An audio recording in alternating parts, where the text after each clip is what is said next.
Imagine um território tão remoto, gelado e pouco habitado que muitas pessoas sequer sabem exatamente onde fica no mapa. Mesmo assim, essa mesma terra tem se tornado um ponto de atenção global, um ponto de tensão que pode mexer com relações entre grandes potências e questionar o equilíbrio geopolítico do mundo. Estamos falando da Groenlândia, uma enorme ilha no Ártico com cerca de 57 mil habitantes, que é um território autônomo da Dinamarca. Por década, ela passou relativamente despercebida fora dos círculos especializados, mas nos últimos meses, essa região passou a atrair a atenção militar e diplomática de alguns dos maiores atores do cenário internacional. Recentemente, o ministro das Relações Exteriores da Rússia, Sergei Lavrov, fez um alerta claro e direto: se a Groenlândia for militarizada pelo Ocidente, especialmente por forças que possam ser consideradas hostis à Rússia, Moscou tomará medidas de caráter militar e técnico em resposta. Em um discurso no parlamento russo, Lavrov deixou a mensagem explícita: a Rússia considera que a criação de capacidades militares voltadas contra seu território na Groenlândia seria uma cruzar de linha, algo que, segundo ele, justificaria uma resposta estratégica. Essa fala não surgiu no vácuo. Ela ocorre em um contexto em que os Estados Unidos, junto a alguns aliados europeus, têm aumentado a presença militar e de treinamento na região. A movimentação se intensificou depois de declarações anteriores do presidente dos Estados Unidos sobre a importância estratégica da Groenlândia e até a possibilidade de maior influência americana no território. Para a Rússia, essa tensão militar ocidental sobre um ponto tão próximo do seu território ártico e tão longe de sua própria base central representa um risco direto à sua segurança nacional. Por isso, Lavrov foi enfático ao afirmar que, se houver militarização com capacidades direcionadas contra Moscou, a resposta poderá incluir contramedidas que não se limitam apenas à palavra. Ao mesmo tempo, ele reafirmou que, na visão oficial russa, a questão da Groenlândia não diz respeito diretamente à Rússia e que o problema deveria ser tratado entre os Estados Unidos, a Dinamarca e os próprios groenlandeses, respeitando a vontade dos habitantes locais. Em tom diplomático, Lavrov também destacou que o Ártico deveria permanecer uma zona de paz e cooperação, ressaltando que a militarização da região, segundo Moscou, correria o risco de esquentar uma área que muitos veem como um dos últimos espaços de estabilidade continental. Este aviso russo acende uma série de interrogações. Até que ponto a presença militar ocidental na Groenlândia é defensiva e legítima? Quando essa presença pode ser interpretada como provocação ou ameaça real por outra potência global? E o mais importante, qual o limite entre segurança estratégica e escalada de tensões que ninguém sabe ao certo como terminar? Para entender por que a Groenlândia passou de território distante a peça estratégica, é preciso olhar para o que está acontecendo no Ártico como um todo. A região, antes vista como inacessível, está mudando rapidamente por causa do derretimento do gelo, abrindo novas rotas marítimas, facilitando a exploração de recursos naturais e aumentando o interesse econômico e militar de diversas potências. O Ártico abriga reservas significativas de petróleo, gás natural e minerais raros, essenciais para tecnologias modernas. Além disso, as novas rotas de navegação podem reduzir drasticamente o tempo de transporte entre continentes, criando vantagens logísticas enormes para quem tiver presença consolidada ali. Ou seja, não se trata apenas de território, mas de influência econômica,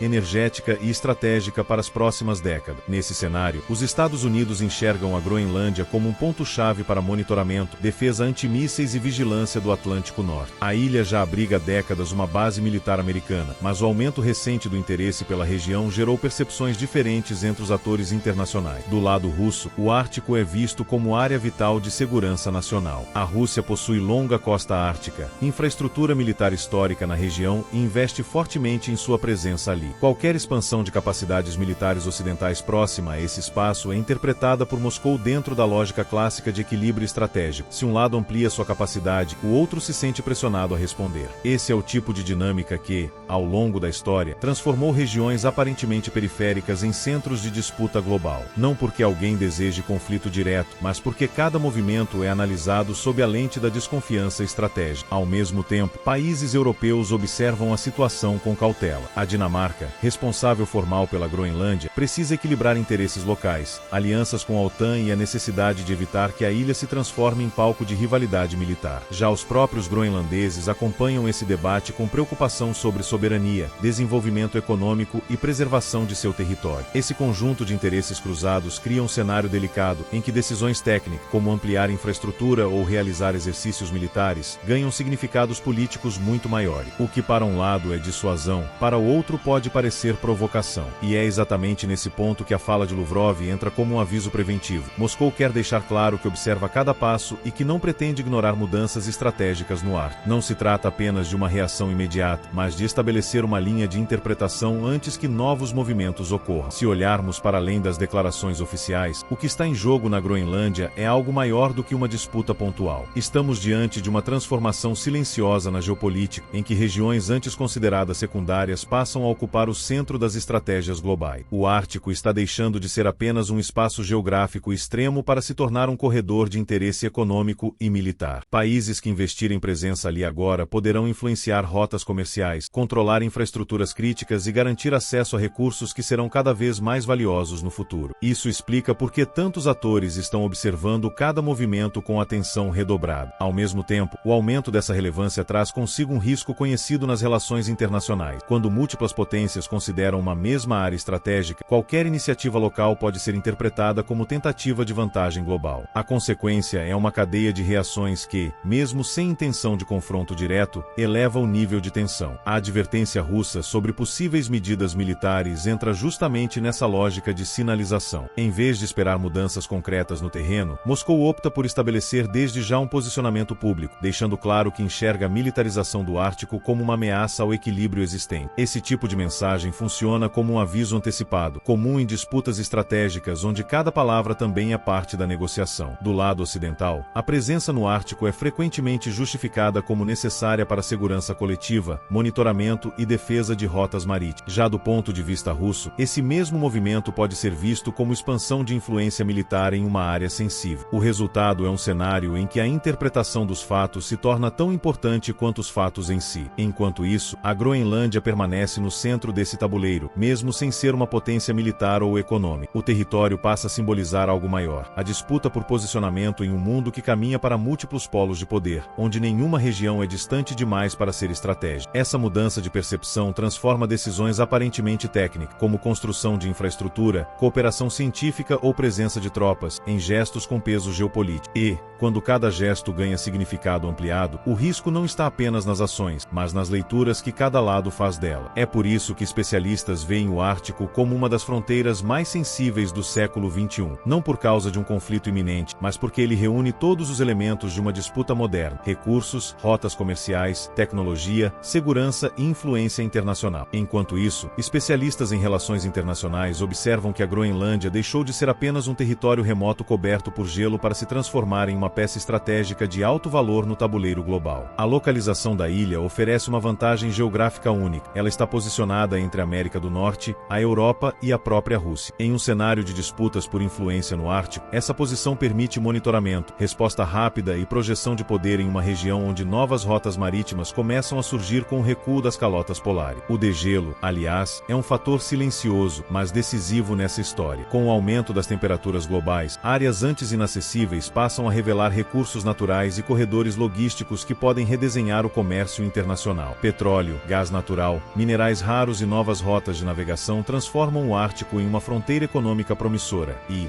ao mesmo tempo, em um possível ponto de fricção entre potências. É nesse contexto que cada declaração ganha peso muito maior do que aparenta. Quando Moscou fala em medidas militares, não se trata apenas de retórica. Historicamente, a Rússia tem reforçado sua presença no Ártico com base, sistemas de defesa e modernização de infraestrutura. Do outro lado, países da OTAN também ampliam exercícios e cooperação na região, argumentando que é necessário garantir estabilidade, segurança e liberdade de navegação. A Groenlândia, que oficialmente pertence ao Reino da Dinamarca, se vê no meio dessa disputa crescente. Embora mantenha autonomia interna significativa, sua política externa e de defesa ainda está ligada a Copenhague e, por extensão, às alianças ocidentais. Isso cria uma situação delicada. Qualquer decisão envolvendo defesa ou presença militar estrangeira na ilha pode ser interpretada por Moscou como uma mudança direta no equilíbrio estratégico do Ártico. Analistas apontam que o risco maior não é necessariamente um confronto imediato, mas sim um aumento gradual da militarização e da desconfiança mútua. Esse tipo de escalada lenta já foi visto em outros momentos da história, quando movimentos defensivos de um lado passaram a ser vistos como ameaças ofensivas pelo outro, alimentando um ciclo difícil de interromper. Ao mesmo tempo, autoridades ocidentais afirmam que não há intenção de transformar a Groenlândia em uma base militar agressiva, mas sim de responder às próprias ações russas na região. Essa narrativa de reação versus provocação é exatamente o que torna o cenário tão sensível, porque cada lado acredita estar apenas respondendo ao outro. E assim, uma ilha que por décadas parecia distante dos grandes conflitos volta a ser mencionada em reuniões diplomáticas, relatórios de defesa e análises estratégicas. O Ártico, antes visto como uma periferia congelada do mundo, passa a ocupar o centro das discussões sobre segurança global, energia, comércio e influência geopolítica. Mais do que uma disputa territorial, o que está em jogo é quem terá a voz mais forte na definição das regras dessa nova fronteira que se abre com o século XXI. Diante desse cenário, a pergunta que começa a surgir não é apenas sobre a Groenlândia, mas sobre o futuro das relações entre as grandes potências em um mundo que já vive múltiplas tensões simultâneas. O Ártico, que por muito tempo esteve fora do radar das grandes disputas, agora entra definitivamente na equação estratégica do século XXI. E quando novas regiões passam a ter valor econômico, logístico e militar, a história mostra que o interesse internacional cresce na mesma proporção. O que vemos hoje é um jogo de sinais. Declarações firmes, respostas cautelosas, movimentos calculados. Nenhum dos lados afirma querer confronto, mas todos deixam claro que não pretendem recuar em temas considerados essenciais para sua segurança. Esse tipo de dinâmica, marcada por alertas públicos e demonstrações de capacidade, faz parte de uma lógica clássica de dissuasão, na qual mostrar força é, paradoxalmente, uma tentativa de evitar o conflito. Ao mesmo tempo, a população mundial observa mais um ponto de tensão surgir em um mapa já carregado de disputas. A diferença é que, desta vez, o foco não está em uma região historicamente instável, mas em uma área que simbolizava isolamento, ciência e cooperação internacional. A transformação do Ártico em palco geopolítico mostra como mudanças climáticas, recursos naturais e estratégia militar estão cada vez mais conectados. A Groenlândia, silenciosa e imensa, torna-se assim muito mais do que um território gelado. Ela passa a representar uma nova fase da competição global, onde influência, acesso a recursos e posicionamento estratégico caminham lado a lado. E como em todo momento de transição histórica, ainda não está claro até onde essa disputa pode chegar, nem quais serão seus verdadeiros desdobramentos. O que é certo é que o mundo volta seus olhos para o norte, tentando entender se estamos diante apenas de mais um capítulo da rivalidade entre potências ou do início de uma reorganização maior das forças internacionais. E agora eu quero ouvir você. Essa disputa é apenas um movimento estratégico normal entre países ou pode se transformar em algo maior nos próximos anos? Deixe sua análise nos comentários, porque o debate ajuda a entender os caminhos que o mundo está tomando. Se você quer continuar acompanhando os acontecimentos globais com profundidade e sem ruído, inscreva-se no canal e ative as notificações. Aqui no Líderes em Foco, você não apenas recebe a notícia, você entende o que está por trás dela.